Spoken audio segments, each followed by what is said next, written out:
नमस्कार, city post के इस खास कार्यक्रम बिहारनामा में आपका स्वागत है। इस वीडियो में हम दिन भर की खास खबरों के बारे में चर्चा करते हैं और कोशिश करते हैं कि 5 से 7 मिनट में आपको बिहार की तमाम बड़ी खबरें दे दें, देश दुनिया की बड़ी खबरें दे दें। तो सबसे पहले तो आपके सवाल जहन में उठ रहा होगा कि देश में कोरोना की हालत क्या है। तो बता दूं कि देश में कोरोना के मरीजों की संख्या पहुंच गई है 1,31,868 पर और पिछले 24 घंटे में सबसे ज़्यादा कोरोना पॉजिटिव मरीज सामने आए हैं। उनकी संख्या है 6767 यानी 6,767।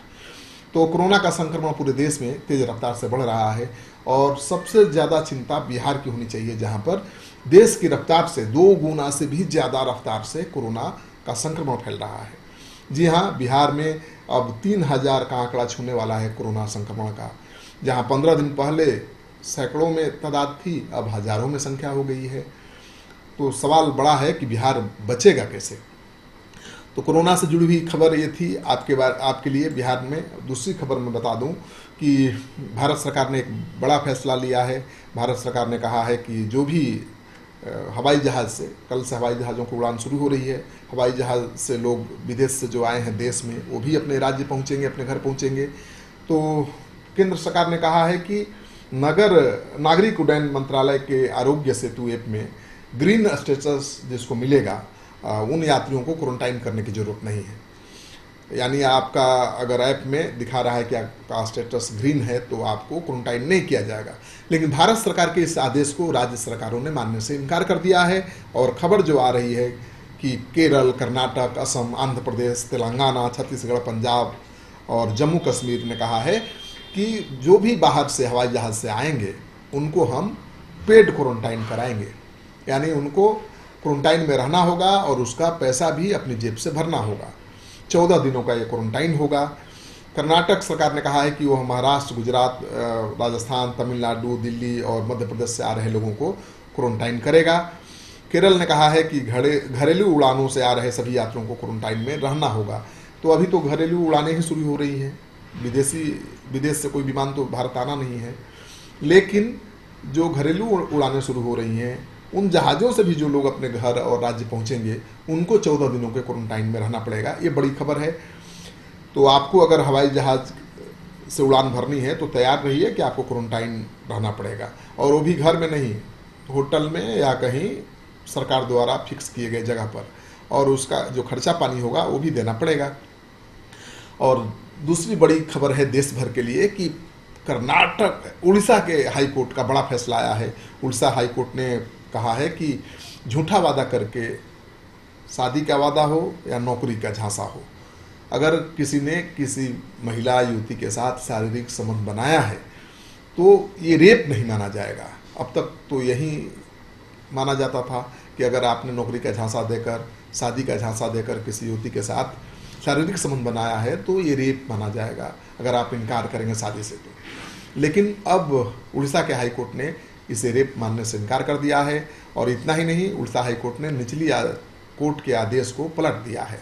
उड़ीसा हाई कोर्ट ने शनिवार को एक मामले की सुनवाई के दौरान ये फैसला दिया है और उसने कहा है कि इस तरह के मामलों में रेप का केस चलाना बिल्कुल ठीक नहीं है, क्योंकि ये संबंध महिला की सहमति से पुरुष के साथ बनता है, और जो संबंध आपसी सहमति से बने वो रेप नहीं हो सकता है। तो ये बहुत ही ऐतिहासिक फैसला है। अब सुप्रीम कोर्ट में भी जरूर जाएगा ये मामला, वहाँ क्या होगा कह पाना बड़ा मुश्किल है, लेकिन हाई कोर्ट का फैसला है, इसलिए आप इसको हल्के में ले भी नहीं सकते हैं। 19 साल की लड़की के साथ ये मामला हुआ था। यानी उसने आरोप लगाया था कि शादी का झांसा देकर उसके प्रेमी ने उसके साथ शारीरिक संबंध बनाया, 2 बार ओवरसन कराया और फिर शादी से इनकार कर दिया। तो कोर्ट ने कहा कि ठीक है, जो भी शारीरिक संबंध बना आपसी सहमति से बना, प्रेम संबंध में बना, इसलिए इसको रेप नहीं माना जाएगा। ये बड़ी खबर है। दूसरी बड़ी खबर है कि मुजफ्फरपुर के क्वारंटाइन सेंटर पर मुखिया पति और उसके समर्थकों ने बवाल काटा है। प्रवासी मजदूरों के साथ मारपीट की है और जब पुलिस पहुंची तो पुलिस पर भी हमला कर दिया। तो कई पुलिस वाले घायल भी हैं। वहाँ पर बड़े अधिकारी पहुँचे, किसी तरह से स्थिति को संभाला, क्योंकि जो मुखिया पति के समर्थक बहुत बवाली थे और उन्होंने क्वारंटाइन सेंटर पर व्यवस्था को लेकर सवाल उठाने वाले प्रवासी मजदूरों की पिटाई भी कर दी। तो पिटाई की तो प्रवासी मजदूर भी आक्रोशित हो गए, तो मामला काफ़ी बढ़ गया। लेकिन पुलिस ने किसी तरह से दोनों पक्षों को समझा बुझाकर शांत कराया है। लेकिन सवाल ये उठता है कि क्या उस मुखिया की गिरफ्तारी होगी जिसने पुलिस दल पर हमला करवाया। अगली खबर यह है कि बिहार के जो प्रवासी मजदूर हैं, बिहार में 10 लाख पहुंच चुके हैं, 15-20 लाख 10 दिन में पहुंचेंगे। उन्हें सरकार ने अब होम क्वारंटाइन करने का फैसला लिया है। 10 लाख तो होम क्वारंटाइन सेंटरों में है, लेकिन 25 लाख को कैसे क्वारंटाइन सेंटर में सरकार रखेगी, कैसे उनके खाने पीने की व्यवस्था करेगी। तो सरकार तो सबके खाते में अनाज दे रही है, सबके खाते में पैसा दे रही है, सबको अनाज दे रही है। वो चाहती है कि होम क्वारंटाइन रहें। लेकिन जो प्रवासी मजदूर हैं वो क्वारंटाइन सेंटर पर रहने की जिद पर अड़ गए हैं। उनका कहना है कि वो ट्रेनों में ठूस ठूस कर आए हैं, संक्रमित होने का खतरा है, और ऐसे में जबकि ये संक्रमण का लक्षण सामने नहीं आ रहा है तो खतरा और बढ़ गया है। वो घर जाकर अपने परिवार को संक्रमित नहीं करेंगे, और उनका ये भी दलील है कि गांव में तुम लोग घुसने नहीं दे रहे हैं उनको, फिर वो घर जाएंगे कैसे, गांव जाएंगे कैसे। तो वो क्वारंटाइन सेंटर पर ही रहना चाहते हैं। और सबसे बड़ा कारण ये है कि पिछले कुछ दिनों में मुख्यमंत्री नीतीश कुमार ने क्वारंटाइन सेंटरों की व्यवस्था को दुरुस्त कर दिया है। अब वहाँ पर चाय बिस्कुट मिल रहा है, सुबह का नाश्ता पूड़ी कचौड़ी मिल रहा है, दोपहर में चावल दाल सब्जी मिल रहा है, शाम में यानी चाय बिस्कुट मिल रहा है, रात में पूड़ी सब्जी मिल रही है। इतनी व्यवस्था छोड़कर भला मजदूर गांव जाकर रोजी रोटी कमाने की झंझट में क्यों फंसेगा। लॉकडाउन में कहीं काम मिलना नहीं है, घर में कुछ पहले से जमा नहीं है, तो ऐसे में तो काम करना पड़ेगा, काम मिलेगा नहीं। तो क्वारंटाइन सेंटर में 21 दिन रहने की जिद पर मजदूर अड़ गए हैं। अगर इसी तरह से आने वाले सभी प्रवासी मजदूर क्वारंटाइन सेंटर में रहने की जिद पर अड़ जाएंगे तो सरकार की परेशानी बढ़ जाएगी। अभी तो 10 लाख लोग हैं, उनको सरकार ने संभाल लिया है, लेकिन 30 लाख लोगों को कैसे संभालेगी, ये सबसे बड़ी चुनौती है। और सबसे बड़ी चुनौती ये है कि उनको रोजगार देना सरकार कैसे देगी, ये भी बड़ा सवाल है। और अगली खबर है कि लॉकडाउन के बीच 2 आपराधिक वारदातों की खबर आई है, और ये दोनों वारदातें मोतिहारी में हुई हैं, जहां पर एक चाचा ने अपने भतीजे को चाकू घोंप घोंप कर मार डाला है। ये तो पारिवारिक विवाद होगा, तभी चाचा ने चाकू घोंप घोंप कर अपने ही भतीजे की हत्या कर दी। दूसरी खबर ये आई है कि एक दूसरा मर्डर हुआ है और 100 सड़क के किनारे मिली है। और कहा जा रहा है कि मोतिहारी के चकिया थाना क्षेत्र के बलोचक गवांद्रा रोड से सीएसपी संचालक का डेड बॉडी मिला है, और उसे फ़ोन करके कुछ लोगों ने बुलाया था, घर से वो गया, फिर लौटा नहीं। घर वालों ने खोजबीन शुरू की तो पता चला कि सड़क के किनारे उसका शव मिला हुआ है। तो मोतिहारी से 2 बड़ी आपराधिक वारदात की खबरें आई हैं। अब इसकी वजह क्या है, पुलिस तलाश में जुटी हुई है। अभी तक कोई अपराधी पकड़ा नहीं गया है। और अगली खबर सिवान के क्वारंटाइन सेंटर से है। एक तरफ तो क्वारंटाइन सेंटर से मजदूर घर जाने को तैयार नहीं है, दूसरी तरफ क्वारंटाइन सेंटर पर अगर कोई कमी रह जाए तो उसको बर्दाश्त करने को भी तैयार नहीं है। तो सिवान के क्वारंटाइन सेंटर पर एक शख्स की मौत हो गई। मौत की वजह का पता नहीं चल पाया है, वो प्रवासी मजदूर था। उस मौत के बाद लोगों ने जमकर हंगामा किया है, जो ग्रामीण थे उन्होंने जमकर बवाल किया है। सिवान के गुरिया कोठी के सिसई क्वारंटाइन सेंटर से खबर आई है, और मौत की वजहों का अभी तक पता नहीं चल पाया है। लोगों ने सड़क जाम कर दिया, खूब बवाल किया, सरकार के खिलाफ नारे लगाए। तो एक तरफ तो क्वारंटाइन सेंटर छोड़ जाने को तैयार नहीं है घर गांव, और क्वारंटाइन सेंटर में बवाल भी काट रहे हैं। अगली खबर है कि प्रवासी मजदूर एक गाना सुना रहे हैं। मुख्यमंत्री जब वीडियो कॉन्फ्रेंसिंग कर रहे हैं तो उनके गाना सुना रहे हैं, नून रोटी खाएंगे, बिहार में ही रह जाएंगे, कोरोना को हराएंगे। और मुख्यमंत्री आगे की लाइन पूरी कर रहे हैं, ठीक है। आपने सुना होगा खेसारी लाल का ये बहुत गीत वायरल हुआ था कि नून रोटी खाएंगे लेकिन घर आएंगे।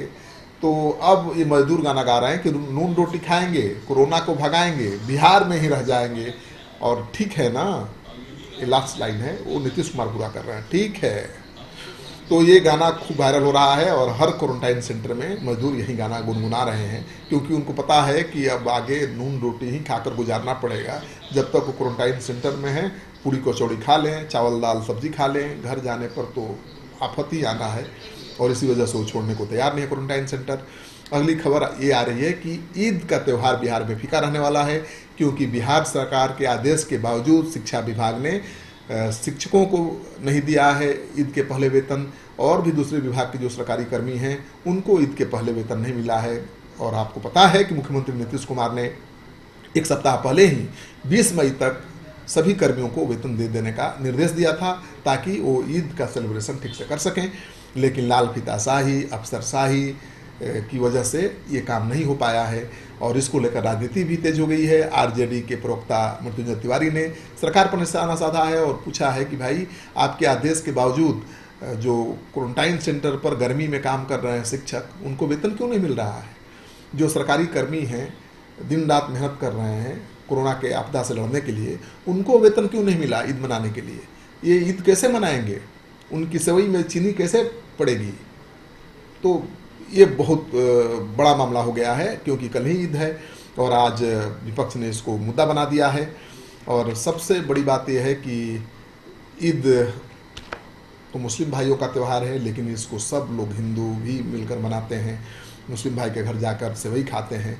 तो अभी कोरोना के संक्रमण को लेकर जिस तरह से दो संप्रदायों के बीच भेदभाव बढ़ाने की कोशिश की गई है, चाहे जिसने भी किया हो, उसको मिटा देना है।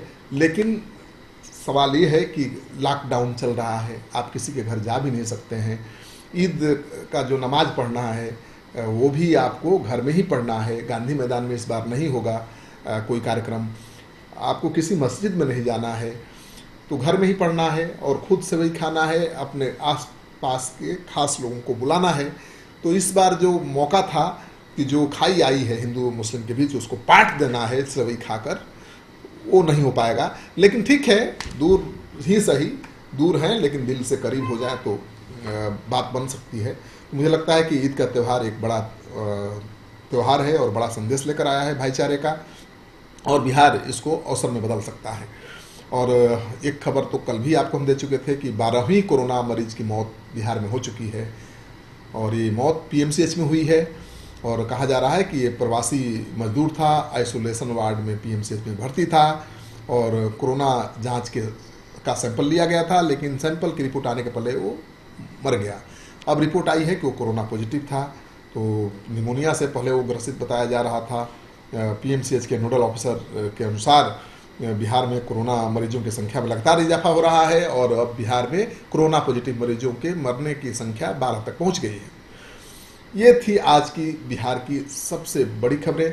अगर आपको ये खबरें अच्छी लगें तो इस बिहारनामा को खूब दोस्तों के साथ शेयर करिए, हमारा हौसला बढ़ाइए। अगर आपने अब तक हमारा चैनल सब्सक्राइब नहीं किया तो कर लीजिए। हम हर रोज़ आपके लिए इस तरह से कुछ मिनटों में बिहार की तमाम बड़ी खबरें लेकर आने की कोशिश करते हैं, करते रहेंगे, लेकिन आपका सहयोग समर्थन बहुत ज़रूरी है।